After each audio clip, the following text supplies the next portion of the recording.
Hi friends, welcome to my channel. ಎಲ್ಲ ಹೇಗಿದ್ದೀರಾ?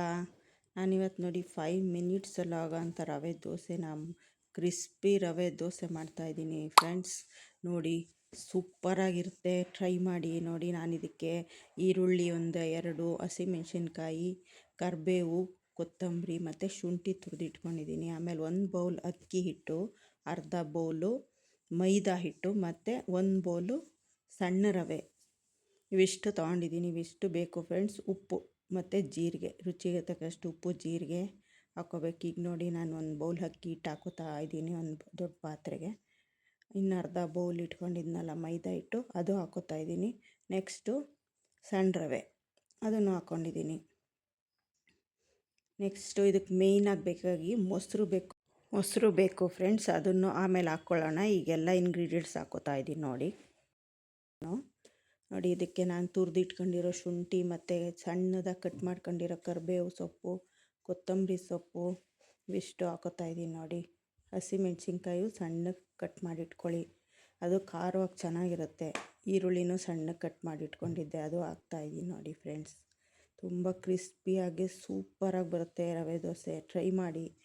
5 ಮಿನಿಟ್ಸಲ್ಲಿ ಮಾಡ್ಕೊಬೋದು. ಏನು ಮಾಡೋದಪ್ಪ ತಿಂಡಿ ಅಂತ ಯೋಚನೆ ಮಾಡೋ ಬದಲು ಇದು ಮಾಡ್ಕೊಂಡ್ರೆ ಸಖತ್ತಾಗಿರುತ್ತೆ. ಚಟ್ನಿ ಇಲ್ಲ ಈರುಳ್ಳಿ ಚಟ್ನಿ ಜೊತೆ ತಿಂದರೆ ಸಖತ್ ಕಾಂಬಿನೇಷನ್ನು ನೋಡಿ. ಇದಕ್ಕೆ ನಾನು ಉಪ್ಪು ಹಾಕಿ ಸ್ವಲ್ಪ ಮಿಕ್ಸ್ ಮಾಡ್ಕೊತಾ ಇದ್ದೀನಿ. ಎಲ್ಲ ಇಂಗ್ರೀಡಿಯೆಂಟ್ಸ್ ಹಾಕ್ಕೊಂಡು ಸ್ವಲ್ಪ ಮಿಕ್ಸ್ ಮಾಡ್ಕೊಂಡು ಆಮೇಲೆ ಅದಕ್ಕೆ ಮೊಸರು ಹಾಕ್ಕೋತಾ ಇದ್ದೀನಿ ನೋಡಿ. ನಾನು ಹೇಳಿದ್ನಲ್ಲ, ಮೊಸರು ಹಾಕ್ಕೋಬೇಕು ಮೇಯ್ನ್ ಇಂಗ್ರೀಡಿಯೆಂಟ್ ಅಂತ. ಮೊಸರು ಹಾಕ್ಕೊಂಡೆ. ಸ್ವಲ್ಪ ಹೊತ್ತು ಮೊಸರು ಹಾಕ್ಕೊಂಡು ನೀರು ಹಾಕಿ ಒಂದು 5 ಮಿನಿಟ್ಸ್ ನೆನೆಸಿಟ್ಕೊಂಬಿಡಿ. ಇನ್ನೇನು ದೋಸೆ ಹಾಕಬೇಕು ಅನ್ನೋ 5 ಮಿನಿಟ್ಸ್ ಎಲ್ಲ ಈ ಥರ ರೆಡಿ ಮಾಡಿ, ಬ್ಯಾಟರ್ ರೆಡಿ ಮಾಡಿ ಇಟ್ಕೊಳ್ಳಿ ಫ್ರೆಂಡ್ಸ್.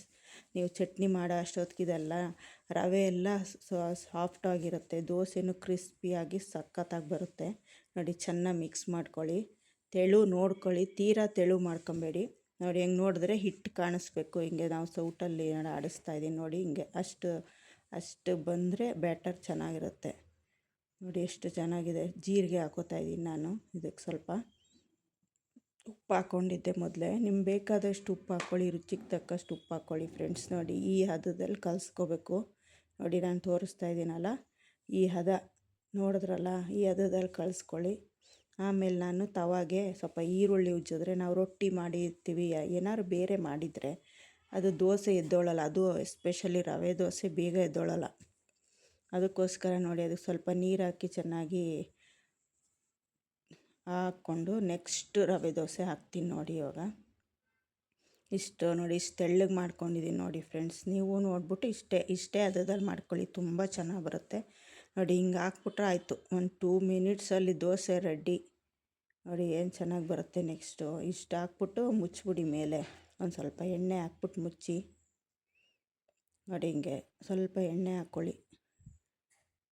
ಆಮೇಲೆ ಬೇಕಾದ್ರೆ ತುಪ್ಪ ಹಾಕ್ಕೊಂಡು ತಿನ್ನಿ, ಒಳ್ಳೆ ಕಾಂಬಿನೇಷನ್ ನೋಡಿ. ಎಣ್ಣೆ ಹಾಕಿ ಮೇಲೆ ಮುಚ್ಚಿಬಿಡಿ ತಟ್ಟೆನ. ಒಂದು 2 ಮಿನಿಟ್ಸ್ ಹಂಗೆ ಬೇಯ್ಕೊಳ್ಳಿ. ಆಮೇಲೆ ಕೆಳಗೆಲ್ಲ ಕ್ರಿಸ್ಪಿ ಆಗುತ್ತೆ ನೋಡಿ ಫ್ರೆಂಡ್ಸ್. ದಬಾಕ್ ಬೇಯಿಸೋದಾದರೆ ಬೇಯಿಸಿ, ಇಲ್ಲ ಅಂದರೆ ಹಂಗೆ ಯಾರು ಹಾಕಿ ನೋಡಿ. ಏನು ಕಲರಾಗಿ, ಏನು ಕ್ರಿಸ್ಪಿಯಾಗಿ ಏನು ಚೆನ್ನಾಗಿ ಬಂದಿದೆ ನೋಡಿ ಫ್ರೆಂಡ್ಸ್. ಇದ್ರ ಮೇಲೆ ತುಪ್ಪ ಹಾಕ್ಕೊಂಡು ಒಳ್ಳೆ ಕಾಯಿ ಚಟ್ನಿ ಜೊತೆ, ಇಲ್ಲ ಅಂದರೆ ಈರುಳ್ಳಿ ಚಟ್ನಿ, ಸೂಪರ್ ಕಾಂಬಿನೇಷನ್. ನಾನು ಈರುಳ್ಳಿ ಚಟ್ನಿನೂ ಮಾಡಿ ಹಾಕಿದ್ದೀನಿ ವಿಡಿಯೋ. ಈರುಳ್ಳಿ ಚಟ್ನಿ ವೀಡಿಯೋನೂ ಇದೆ ನೋಡಿ ಫ್ರೆಂಡ್ಸ್. ಎರಡನ್ನೂ ಮಾಡ್ಕೊಳ್ಳಿ, ಸಖತ್ ಕಾಂಬಿನೇಷನ್ನು. ಟೊಮೊಟೊ ಚಟ್ನಿ, ಈರುಳ್ಳಿ ಚಟ್ನಿ, ಇಲ್ಲ ಕಾಯಿ ಚಟ್ನಿ ಸಖತ್ತಾಗಿರುತ್ತೆ. ಒಳ್ಳೆ ಖಾರವಾಗಿ ಕ್ರಿಸ್ಪಿಯಾಗಿ ತುಂಬ ಚೆನ್ನಾಗಿರುತ್ತೆ ರವೆ ದೋಸೆ. ಸಖತ್ತಾಗಿರುತ್ತೆ. ಟ್ರೈ ಮಾಡಿ ಫ್ರೆಂಡ್ಸ್. ಯಾರಿಗೆಲ್ಲ ಇಷ್ಟ ಆಯಿತು ಕಮೆಂಟ್ ಮಾಡಿ.